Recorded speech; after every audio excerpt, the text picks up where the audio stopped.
Olá! Hoje em dia, a gente vive num mundo que é, assim, bombardeado de informação por todo lado, né? E saber o que é um fato e o que é só uma opinião virou, olha, uma habilidade essencial, quase uma questão de sobrevivência intelectual. Nesta análise, a gente vai mergulhar fundo nisso. O que separa uma coisa que é comprovável de um simples ponto de vista e, mais importante ainda, como a linguagem é usada para convencer as pessoas. Para começar, vamos pensar um pouco. Em que momentos do dia a dia a gente mais expressa o que pensa? Pode ser numa conversa informal, num debate mais sério, ou, como é super comum hoje, nas redes sociais, na hora de comentar alguma publicação, por exemplo. E aí que a coisa fica mais complexa, sabe? O mundo digital deu para todo mundo uma espécie de megafone. Não é à toa que os influenciadores digitais são chamados de formadores de opinião, né? O alcance deles é gigantesco. Só que ter uma plataforma para falar o que se pensa também traz uma responsabilidade enorme sobre o impacto de cada palavra. Ok, então vamos ao nosso primeiro ponto-chave. Entender direitinho a diferença entre um fato e uma opinião é a base de tudo para a gente conseguir fazer uma leitura mais crítica e mais consciente das coisas. A distinção, na verdade, é bem clara. Fato é aquilo que pode ser verificado, que pode ser provado, é objetivo, não tem discussão.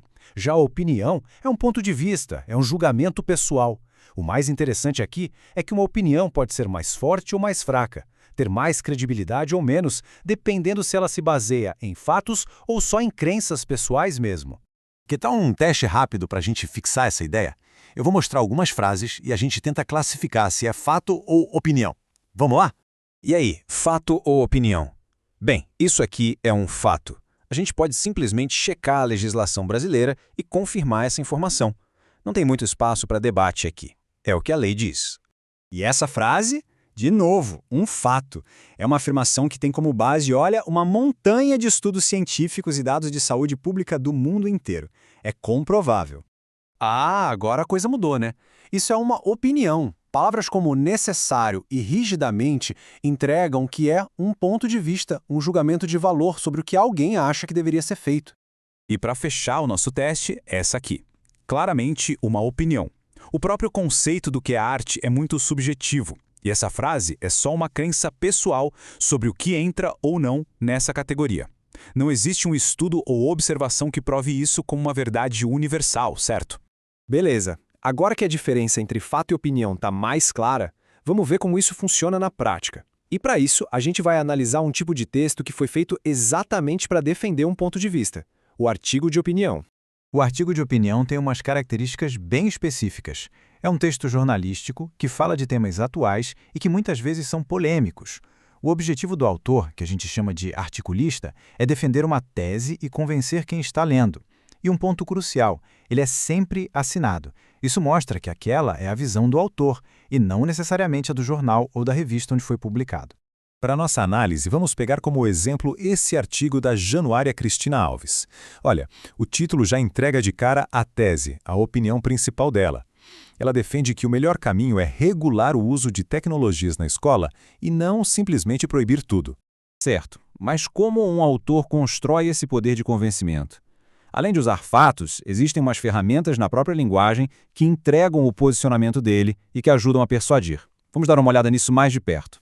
A palavra pode até parecer um pouco complicada, modalizadores discursivos, mas a ideia por trás é bem simples. Pensa neles como as pistas que o autor vai deixando no texto. São palavras ou expressões que mostram se ele tem certeza do que está falando, se tem alguma dúvida ou qual é a avaliação dele sobre aquele assunto. O fascinante aqui é ver como mais palavrinhas mudam todo o sentido da frase. Falar sem dúvida é bem diferente de falar talvez. Usar a expressão "é lamentável" já vem com um julgamento embutido. E quando alguém escreve "acredito que", deixa claro o envolvimento pessoal. Essas escolhas de palavras, olha, nunca são por acaso. Voltando para o nosso artigo de exemplo, dá uma olhada nessa frase. A autora usa "acho que". Esse é um modalizador clássico, que marca uma opinião e o envolvimento pessoal. Ela não está apresentando isso como uma verdade absoluta, mas sim como uma conclusão dela, uma sugestão. Ah, essa parte aqui é brilhante. Ao usar a expressão "como sabemos", a autora cria uma ponte, uma conexão com quem está lendo. Ela meio que inclui todo mundo no raciocínio dela, tratando a informação não como uma opinião só dela, mas como um conhecimento que é de todo mundo, quase um fato. É uma estratégia de persuasão muito, muito eficaz. Aqui a palavra talvez é fundamental. Ela serve para indicar que aquilo é uma possibilidade, uma hipótese, e não uma certeza. Mostra que o resultado que ela espera é uma esperança, que depende de outras coisas acontecerem. Isso deixa o argumento com mais nuances, mais realista. E agora a gente chega na parte prática. Depois de entender toda essa teoria, como a gente pode aplicar essas ferramentas? Como é que a gente desenvolve uma leitura mais crítica no dia a dia? Aqui está um roteiro bem direto. Quando alguém vai analisar um texto de opinião, o primeiro passo é sempre identificar a ideia central. Depois, separar o que é fato comprovável do que é a opinião do autor. Aí, é preciso ficar de olho nos modalizadores que ele usou e, claro, avaliar se os argumentos são bons, se eles se sustentam. Só então, depois dessa análise toda, é que dá para formar uma opinião própria de forma consciente sobre o assunto. E para fechar, fica aqui uma reflexão. De que maneira ler artigos de opinião pode fortalecer o pensamento crítico? Bom, a resposta está no próprio processo. A gente se expõe a pontos de vista diferentes, aprende a analisar, a questionar e, o que é mais importante, a formar as nossas próprias conclusões de um jeito mais bem informado.